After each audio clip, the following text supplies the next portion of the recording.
ആകാശവാണി. നമസ്കാരം. പ്രാദേശിക വാർത്തകൾ വായിക്കുന്നത് രഞ്ജിത്ത്.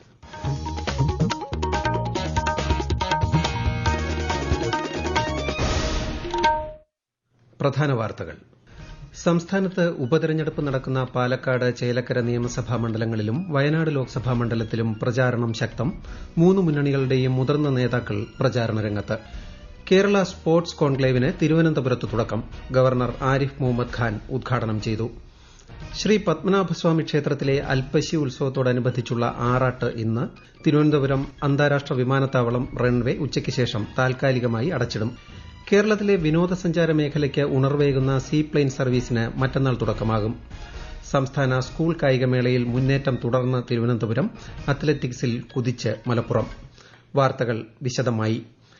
കൈവരിച്ച നേട്ടങ്ങളല്ല, പാവങ്ങളോടുള്ള കരുതലാണ് നേതൃത്വത്തിന്റെ അളവുകോലെന്ന് രത്തൻ ടാറ്റയുടെ ജീവിതം നമ്മെ ഓർമ്മപ്പെടുത്തുന്നതായി പ്രധാനമന്ത്രി നരേന്ദ്രമോദി. പ്രമുഖ വ്യവസായിയും മനുഷ്യസ്നേഹിയുമായ രത്തൻ ടാറ്റ സ്പർശിച്ച ജീവിതങ്ങളിലൂടെയും പോഷിപ്പിച്ച സ്വപ്നങ്ങളിലൂടെയും അദ്ദേഹം ഇന്നും ജീവിക്കുന്നതായും പ്രധാനമന്ത്രി പറഞ്ഞു. രത്തൻ ടാറ്റ വിട പറഞ്ഞ് 1 മാസം തികയുമ്പോൾ ദേശീയ ദിനപത്രത്തിലെഴുതിയ ഓർമ്മക്കുറിപ്പിലാണ് ശ്രീ മോദി ഇക്കാര്യങ്ങൾ വ്യക്തമാക്കിയത്. നിയമസഭാ തെരഞ്ഞെടുപ്പ് നടക്കുന്ന മഹാരാഷ്ട്രയിലും ഝാർഖണ്ഡിലും പ്രചാരണം ഊർജ്ജിതം. പ്രധാനമന്ത്രിയും മുതിർന്ന ബിജെപി നേതാവുമായ നരേന്ദ്രമോദി മഹാരാഷ്ട്രയിലെ അകോലയിൽ പൊതുയോഗത്തെ അഭിസംബോധന ചെയ്തു. ഉച്ചയ്ക്ക് ശേഷം നന്ദേഡിലും അദ്ദേഹം തെരഞ്ഞെടുപ്പ് പരിപാടിയിൽ സംസാരിക്കും. കോൺഗ്രസ് നേതാവ് രാഹുൽ ഗാന്ധി ധൻബാദ് ജില്ലയിലെ തെരഞ്ഞെടുപ്പ് യോഗങ്ങളിൽ പങ്കെടുക്കും. സംസ്ഥാനത്ത് നിയമസഭാ ഉപതെരഞ്ഞെടുപ്പ് നടക്കുന്ന പാലക്കാട്, ചേലക്കര മണ്ഡലങ്ങളിൽ പ്രചാരണം ശക്തമായി. ചേലക്കരയിൽ എൽഡിഎഫ് സ്ഥാനാർത്ഥി UR പ്രദീപിനായി മുഖ്യമന്ത്രി പിണറായി വിജയൻ അവസാനഘട്ട പ്രചാരണത്തിനെത്തി. ഇന്ന് വരവൂരിലും ദേശമംഗലത്തും ചെറുതുരുത്തിയിലും മുഖ്യമന്ത്രി പ്രസംഗിക്കും. UDF സ്ഥാനാർത്ഥി രമ്യ ഹരിദാസിന്റെ മണ്ഡല പര്യടനം 3 പഞ്ചായത്തുകളിലാണ്. ഇന്ന് വൈകിട്ട് നടക്കുന്ന റാലിയും പൊതുസമ്മേളനവും പ്രതിപക്ഷ നേതാവ് VD സതീശൻ ഉദ്ഘാടനം ചെയ്യും. NDA സ്ഥാനാർത്ഥി K ബാലകൃഷ്ണൻ ഇന്ന് നേരിട്ട് ജനങ്ങളെ കണ്ട് വോട്ട് തേടുന്നത് മുള്ളൂർക്കര പഞ്ചായത്തിലാണ്. പാലക്കാട് നിയമസഭാ മണ്ഡലത്തിൽ UDF സ്ഥാനാർത്ഥി രാഹുൽ മാങ്കൂട്ടത്തിൽ ഇന്ന് മാത്തൂർ പഞ്ചായത്തിൽ വാഹന പര്യടനം നടത്തും. വൈകിട്ട് ചെങ്ങന്നൂർക്കാവിൽ പര്യടനം സമാപിക്കും. NDA സ്ഥാനാർത്ഥി C Krishnakumar Pirayiri west, Palakkad north ഏരിയകളിൽ പ്രചാരണം നടത്തും. കുടുംബയോഗങ്ങളിൽ മുൻ കേന്ദ്ര സഹമന്ത്രി V മുരളീധരൻ പങ്കെടുക്കും. LDF സ്ഥാനാർത്ഥി ഡോക്ടർ P സരന്റെ വോട്ട് തേടിയുള്ള പൊതുപര്യടനം ഇന്ന് ഉണ്ടാവില്ല. ഉപതെരഞ്ഞെടുപ്പിന് ദിവസങ്ങൾ മാത്രം ശേഷിക്കെ വയനാട് ലോക്സഭാ മണ്ഡലത്തിൽ പ്രചാരണം ശക്തമാക്കി മുന്നണികൾ. ദേശീയ, സംസ്ഥാന നേതാക്കൾ ജില്ലയിൽ ക്യാമ്പ് ചെയ്താണ് പ്രചാരണം ഏകോപിപ്പിക്കുന്നത്. കൂടുതൽ വിവരങ്ങളുമായി ആകാശവാണി വയനാട് ജില്ലാ പ്രതിനിധി അരുൺ വിൻസെന്റ്. 3ാം ഘട്ട പ്രചാരണത്തിനായി പ്രിയങ്ക ഗാന്ധി വീണ്ടും നാളെ മണ്ഡലത്തിൽ എത്തും. കൊട്ടിക്കലാശത്തിന് ആവേശം പകർന്നുകൊണ്ട് രാഹുൽ ഗാന്ധിയും മണ്ഡലത്തിൽ എത്തും. LDF സ്ഥാനാർത്ഥി സത്യൻ മൊഗേരയുടെ പ്രചാരണം ഇന്ന് ബത്തേരി നിയമസഭാ മണ്ഡലത്തിലാണ്. പുൽപ്പള്ളി പാടിച്ചിറയിൽ നിന്നും ആരംഭിച്ച പ്രചാരണം ബീനാച്ചിയിൽ സമാപിക്കും. NDA സ്ഥാനാർത്ഥി നവ്യ ഹരിദാസിന്റെ പ്രചാരണത്തിനായി കേന്ദ്രമന്ത്രി സുരേഷ് ഗോപി ജില്ലയിലെത്തി. കമ്പളക്കാടും മാനന്തവാടിയിൽ നടന്ന പൊതുയോഗത്തിൽ പങ്കെടുത്ത സുരേഷ് ഗോപി പനമരം, നടുവിൽമുറ്റം കോളനിയും സന്ദർശിക്കും. ശ്രീ പത്മനാഭസ്വാമി ക്ഷേത്രത്തിലെ അൽപ്പശി ഉത്സവത്തോടനുബന്ധിച്ചുള്ള ആറാട്ട് ഇന്ന്. ആറാട്ട് ഘോഷയാത്ര നടക്കുന്നതിനാൽ ഇന്ന് തിരുവനന്തപുരം അന്താരാഷ്ട്ര വിമാനത്താവളം 5 മണിക്കൂർ അടച്ചിടും. വൈകുന്നേരം 4 മണി മുതൽ രാത്രി 9 മണി വരെയാണ് വിമാനത്താവളത്തിന്റെ പ്രവർത്തനങ്ങൾ നിർത്തിവയ്ക്കുക. യാത്രക്കാർ അതത് വിമാന കമ്പനികളുമായി ബന്ധപ്പെട്ട് പുതുക്കിയ സമയം പരിശോധിക്കേണ്ടതാണ്. ഉച്ചയ്ക്ക് ശേഷം 3 മണി മുതൽ രാത്രി 10 മണി വരെ നഗരത്തിൽ ഗതാഗത ക്രമീകരണവും ഏർപ്പെടുത്തും. വാഴപ്പള്ളി ജംഗ്ഷൻ മുതൽ മിത്രാനന്തപുരം ഫോർട്ട് സ്കൂൾ വരെയുള്ള റോഡിലും പടിഞ്ഞാറേനട മുതൽ ഈഞ്ചക്കൽ, വള്ളക്കടവ്, ആറാട്ട് ഗേറ്റ് വരെയുള്ള റോഡിലും ഗതാഗത നിയന്ത്രണമുണ്ട്. ഈ ഭാഗങ്ങളിൽ വാഹനങ്ങൾ പാർക്ക് ചെയ്യാൻ പാടില്ല. സംസ്ഥാനത്തെ വിനോദസഞ്ചാര വികസനത്തിന് വഴിയൊരുക്കുന്ന സീപ്ലെയിൻ സർവീസ് തിങ്കളാഴ്ച മന്ത്രി PA മുഹമ്മദ് റിയാസ് കൊച്ചിയിൽ ഫ്ളാഗ് ഓഫ് ചെയ്യും. കേന്ദ്ര സർക്കാരിന്റെ ഉഡാൻ റീജിയണൽ കണക്ടിവിറ്റി പദ്ധതിക്ക് കീഴിലുള്ള സീപ്ലെയിൻ സർവീസാണ് സംസ്ഥാനത്ത് ആരംഭിക്കുന്നത്. ഫ്ളാഗ് ഓഫിന് ശേഷം ഇടുക്കിയിലെ മാട്ടുപ്പെട്ടിയിലേക്ക് സർവീസ് നടത്തുന്ന വിമാനത്തിന് മന്ത്രി റോഷി അഗസ്റ്റിന്റെ നേതൃത്വത്തിൽ സ്വീകരണം നൽകും. ഇടുക്കിയുടെ ചരിത്രത്തിലാദ്യമായി ജലവിമാനം എത്തുന്നതോടെ പശ്ചിമഘട്ടത്തിന്റെ ഹരിതാഭ ആസ്വദിക്കാൻ കൂടുതൽ വിനോദസഞ്ചാരികൾ എത്തുമെന്നാണ് പ്രതീക്ഷിക്കുന്നത്. ആകാശവാണി ഇടുക്കി ജില്ലാ പ്രതിനിധി രതീഷ് കൃഷ്ണ തയ്യാറാക്കിയ റിപ്പോർട്ട്.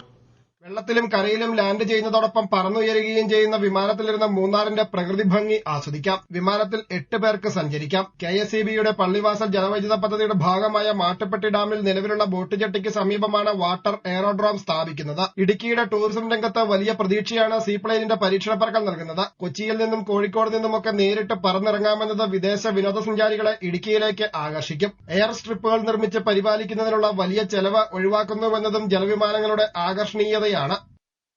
കേരള സ്പോർട്സ് കോൺക്ലേവിന് തിരുവനന്തപുരത്ത് തുടക്കമായി. ഗവർണർ ആരിഫ് മുഹമ്മദ് ഖാൻ കോൺക്ലേവ് ഉദ്ഘാടനം ചെയ്തു. കായിക കേരളത്തെ ഉത്തേജിപ്പിക്കാൻ സംസ്ഥാന സ്പോർട്സ് കൌൺസിലിന്റെ സഹകരണത്തോടെ കേരള ഒളിമ്പിക് അസോസിയേഷന്റെ നേതൃത്വത്തിലാണ് 2 ദിവസത്തെ പരിപാടി സംഘടിപ്പിച്ചിരിക്കുന്നത്. സംസ്ഥാനത്തിന്റെ കായിക വികസനത്തിനായുള്ള കർമ്മ പദ്ധതി, സ്പോർട്സ് അസോസിയേഷനുകളുടെ സുതാര്യമായ പ്രവർത്തനം തുടങ്ങിയവ ചർച്ചയാകും. ഈ വാർത്തകൾ ആകാശവാണിയിൽ നിന്ന്. ആകാശവാണി വാർത്തകളും വാർത്താ അധിഷ്ഠിത പരിപാടികളും all India radio news Thiruvananthapuram YouTube ചാനലിലും all India radio news Thiruvananthapuram Facebook പേജിലും AIR News _ ഇൻസ്റ്റഗ്രാം അക്കൌണ്ടിലും AIR News _ TVM X ഹാൻഡിലും ലഭ്യമാണ്. ആകാശവാണി തിരുവനന്തപുരം പ്രാദേശിക വാർത്താ വിഭാഗം അവതരിപ്പിക്കുന്ന പ്രത്യേക പരിപാടിയായ നല്ല വാർത്ത എല്ലാ ശനിയാഴ്ചയും വൈകുന്നേരം 6:40 പ്രക്ഷേപണം ചെയ്യുന്നതാണ്. ഇന്ന് 6:30 പ്രാദേശിക വാർത്തകൾക്ക് ശേഷം നല്ല വാർത്ത കേൾക്കാവുന്നതാണ്. ആകാശവാണി തിരുവനന്തപുരം നിലയത്തിന്റെ 75ാം വാർഷികത്തോടനുബന്ധിച്ച് കോട്ടയം കുമാരനല്ലൂർ ക്ഷേത്രാങ്കണത്തിൽ ഇന്ന് വൈകുന്നേരം 6 മണിക്ക് സംഗീത കച്ചേരി നടക്കും. ആകാശവാണിയും കോട്ടയം നാദോപാസന സംഗീത സഭയും ചേർന്ന് സംഘടിപ്പിക്കുന്ന പരിപാടിയുടെ ഉദ്ഘാടനം തിരുവനന്തപുരം നിലയം പ്രോഗ്രാം വിഭാഗം മേധാവി വി ശിവകുമാർ നിർവഹിക്കും. നാദോപാസന സംഗീത സഭ പ്രസിഡന്റ് തിരുവിഴ ജയശങ്കർ അധ്യക്ഷനാകും. കോഴിക്കോട് മാനാഞ്ചിറ സ്ക്വയറിന് 30 ആണ്ട് പിന്നിടുന്നു. 1994ലാണ് മാനാഞ്ചിറ മൈതാനത്തെ ഇന്ന് കാണുന്ന രൂപത്തിൽ മാനാഞ്ചിറ സ്ക്വയറായി പരിവർത്തനം ചെയ്തത്. വിശദാംശങ്ങളുമായി ആകാശവാണി കോഴിക്കോട് ജില്ലാ പ്രതിനിധി നസീർ ബാബു. ഒരു കാലത്ത് സാമൂതിരിയുടെ അംഗരക്ഷകരുടെ അഭ്യാസവേദിയായിരുന്ന മാനാഞ്ചിറ മൈതാനം പിന്നീട് കോഴിക്കോടിന്റെ കളിമുറ്റമായിരുന്നു. നാഗിജി ഉൾപ്പെടെയുള്ള നിരവധി ടൂർണമെന്റുകൾ താൽക്കാലികമായി ഗാലറികളൊരുക്കി ഇവിടെ സംഘടിപ്പിച്ചിരുന്നു. നിരവധി പൊതുപരിപാടികൾക്കും വേദിയായിരുന്നു. പിന്നീടാണ് കോഴിക്കോട് കോർപ്പറേഷൻ സ്റ്റേഡിയം യാഥാർത്ഥ്യമായത്. 1994ൽ നഗര സൌന്ദര്യവൽക്കരണത്തിന്റെ ഭാഗമായി മൈതാനത്തെ പാർക്കായി വിഭാവനം ചെയ്യുകയായിരുന്നു. എങ്കിലും ഒരു ബാസ്കറ്റ്ബോൾ കോർട്ട് ഇവിടെയുണ്ട്. മാനാഞ്ചിറ സ്ക്വയർ നവീകരണത്തിനായി ടൂറിസം വകുപ്പ് ഒരു പദ്ധതിയും ആവിഷ്കരിച്ചിട്ടുണ്ട്. സംസ്ഥാന സ്കൂൾ കായികമേളയിൽ 1844 പോയിന്റോടെ തിരുവനന്തപുരം മുന്നിൽ. 2ാം സ്ഥാനത്ത് 741 പോയിന്റുമായി തൃശൂരും 3ാം സ്ഥാനത്ത് 635 പോയിന്റ് നേടിയ കണ്ണൂരുമാണുള്ളത്. അത്ലറ്റിക്സിൽ 33 ഇനങ്ങൾ പൂർത്തിയായപ്പോൾ 8 സ്വർണവും 7 വെള്ളിയും 6 വെങ്കലവുമടക്കം 67 പോയിന്റുമായി മലപ്പുറം മുന്നിട്ട് നിൽക്കുന്നു. 55 പോയിന്റുമായി പാലക്കാട് തൊട്ടുപിന്നിലുണ്ട്. രഞ്ജി ട്രോഫി ക്രിക്കറ്റിൽ കേരളം ഉത്തർപ്രദേശിനെ പരാജയപ്പെടുത്തി. ഇന്നിംഗ്സിനും 117 റൺസിനുമാണ് കേരളത്തിന്റെ ജയം.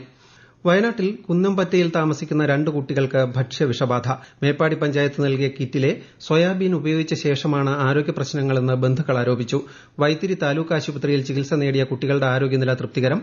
അതേസമയം ഭക്ഷ്യമന്ത്രി GR അനിൽ വൈത്തിരി താലൂക്ക് ആശുപത്രി സന്ദർശിച്ചു. കണ്ണൂർ ജില്ലയിലെ കേളകം പഞ്ചായത്തിൽപ്പെട്ട കൈലാസംപടിയിൽ ഭൌമശാസ്ത്രജ്ഞരുടെ സർവേ പൂർത്തിയായി. ഭൂമിയിൽ വിള്ളലുണ്ടായതിനാൽ ഇവിടെ നിരവധി വീടുകൾക്ക് കേടുപാടുണ്ടാവുകയും താമസയോഗ്യമല്ലാതാവുകയും ചെയ്തിരുന്നു. വിശദാംശങ്ങളുമായി ആകാശവാണി കണ്ണൂർ ജില്ലാ പ്രതിനിധി KO ശശിധരൻ. കേന്ദ്ര ഭൌമശാസ്ത്ര പഠന കേന്ദ്രത്തിലെ ശാസ്ത്രജ്ഞരുടെ നേതൃത്വത്തിൽ ഇലക്ട്രിക്കൽ റെസിസ്റ്റിവിറ്റി സർവേയാണ് പൂർത്തിയായത്. ഭൂമിയിൽ വിള്ളൽ രൂപപ്പെടുന്ന പ്രതിഭാസത്തിന്റെ കാരണം, വ്യാപ്തി ഉൾപ്പെടെ കണ്ടെത്തുന്നതിനായാണ് ഇലക്ട്രിക്കൽ റെസിസ്റ്റിവിറ്റി സർവേ നടത്തിയത്. 2003 മുതൽ കൈലാസംപടി മേഖലയിൽ ഭൂമിയിൽ വിള്ളൽ രൂപപ്പെട്ടു തുടങ്ങിയിരുന്നു. വിദഗ്ധ സംഘം സംസ്ഥാന ദുരന്ത നിവാരണ അതോറിറ്റിക്ക് സമർപ്പിക്കുന്ന റിപ്പോർട്ടിന്റെ അടിസ്ഥാനത്തിലായിരിക്കും പ്രദേശത്ത് നടപ്പാക്കേണ്ട പുനരധിവാസ പ്രവർത്തനങ്ങളും പ്രശ്നപരിഹാരത്തിനും ആവശ്യമായ നടപടികൾ തീരുമാനിക്കുക. സമാധിയായ പന്മന ആശ്രമം മഠാധിപതി സ്വാമി പ്രണവാനന്ദ തീർത്ഥപാദരുടെ സംസ്കാര ചടങ്ങുകൾ ഇന്നുച്ചയ്ക്ക് ശേഷം 3 മണിക്ക് നടക്കും. കൊല്ലം പന്മന ആശ്രമത്തിന് സമീപമാണ് സംസ്കാരം. നീലേശ്വരം വെടിക്കെട്ട് അപകടം ഒരാൾ കൂടി മരിച്ചു. ഇതോടെ മരണം 5ആയി. കരിന്തളം മഞ്ഞാങ്കാട്ടെ K രജിത്ത് ആണ് ഒടുവിൽ മരിച്ചത്. മൃതദേഹം നടപടികൾ പൂർത്തിയാക്കി മംഗലാപുരത്തെ സ്വകാര്യ ആശുപത്രിയിൽ നിന്ന് നാട്ടിലെത്തിക്കും. 50ഓളം പേർ പൊള്ളലേറ്റ് വിവിധ ആശുപത്രികളിൽ ചികിത്സയിലുണ്ട്. തിരുവനന്തപുരത്ത് ഓട്ടോറിക്ഷ മറിഞ്ഞ് കാണാതായ കല്ലയം പ്ലാവിള സ്വദേശി വിജയന്റെ മൃതദേഹം കണ്ടെത്തി. മരുതൂർ തോടിന് ഏകദേശം 4 കിലോമീറ്റർ അകലെയാണ് മൃതദേഹം കണ്ടെത്തിയത്. ഇന്നലെ വൈകിട്ട് 6 മണിയോടെയാണ് അപകടം. നാട്ടുകാർ ചേർന്ന് ഡ്രൈവർ സുരേഷിനെ രക്ഷപ്പെടുത്തി. കാണാതായ വിജയനു വേണ്ടി പോലീസും ഫയർഫോഴ്സും നാട്ടുകാരും ചേർന്ന് ഇന്നലെ മുതൽ തിരച്ചിൽ നടത്തിയിരുന്നു. കണ്ണൂർ രൂപതയുടെ പ്രഥമ സഹായമെത്രാനായി നിയോഗിക്കപ്പെട്ട ഡോക്ടർ ഡെന്നീസ് കുറുപ്പശ്ശേരിയുടെ സ്ഥാനാരോഹണം നാളെ കണ്ണൂർ ബർണശ്ശേരി ഹോളി ട്രിനിറ്റി കത്തീഡ്രലിൽ നടക്കും. കഴിഞ്ഞ ഓഗസ്റ്റ് 15-ന് ഫ്രാൻസിസ് മാർപ്പാപ്പയാണ് ഡെന്നീസ് കുറുപ്പശ്ശേരിയെ സഹായമെത്രാനായി നിയമിച്ചത്. പ്രധാന വാർത്തകൾ വീണ്ടും. സംസ്ഥാനത്ത് ഉപതെരഞ്ഞെടുപ്പ് നടക്കുന്ന പാലക്കാട്, ചേലക്കര നിയമസഭാ മണ്ഡലങ്ങളിലും വയനാട് ലോക്സഭാ മണ്ഡലത്തിലും പ്രചാരണം ശക്തം. 3 മുന്നണികളുടെയും മുതിർന്ന നേതാക്കൾ പ്രചാരണ രംഗത്ത്. കേരള സ്പോർട്സ് കോൺക്ലേവിന് തിരുവനന്തപുരത്ത് തുടക്കം. ഗവർണർ ആരിഫ് മുഹമ്മദ് ഖാൻ ഉദ്ഘാടനം ചെയ്തു. ശ്രീ പത്മനാഭസ്വാമി ക്ഷേത്രത്തിലെ അൽപ്പശി ഉത്സവത്തോടനുബന്ധിച്ചുള്ള ആറാട്ട് ഇന്ന്. തിരുവനന്തപുരം അന്താരാഷ്ട്ര വിമാനത്താവളം റൺവേ ഉച്ചയ്ക്ക് ശേഷം താൽക്കാലികമായി അടച്ചിടും. കേരളത്തിലെ വിനോദസഞ്ചാര മേഖലയ്ക്ക് ഉണർവേകുന്ന സീപ്ലെയിൻ സർവീസിന് മറ്റന്നാൾ തുടക്കമാകും. സംസ്ഥാന സ്കൂൾ കായികമേളയിൽ മുന്നേറ്റം തുടർന്ന് തിരുവനന്തപുരം, അത്ലറ്റിക്സിൽ കുതിച്ച് മലപ്പുറം. പ്രാദേശിക വാർത്തകൾ കഴിഞ്ഞു. അടുത്ത വാർത്താ പ്രക്ഷേപണം 12:50-ന്.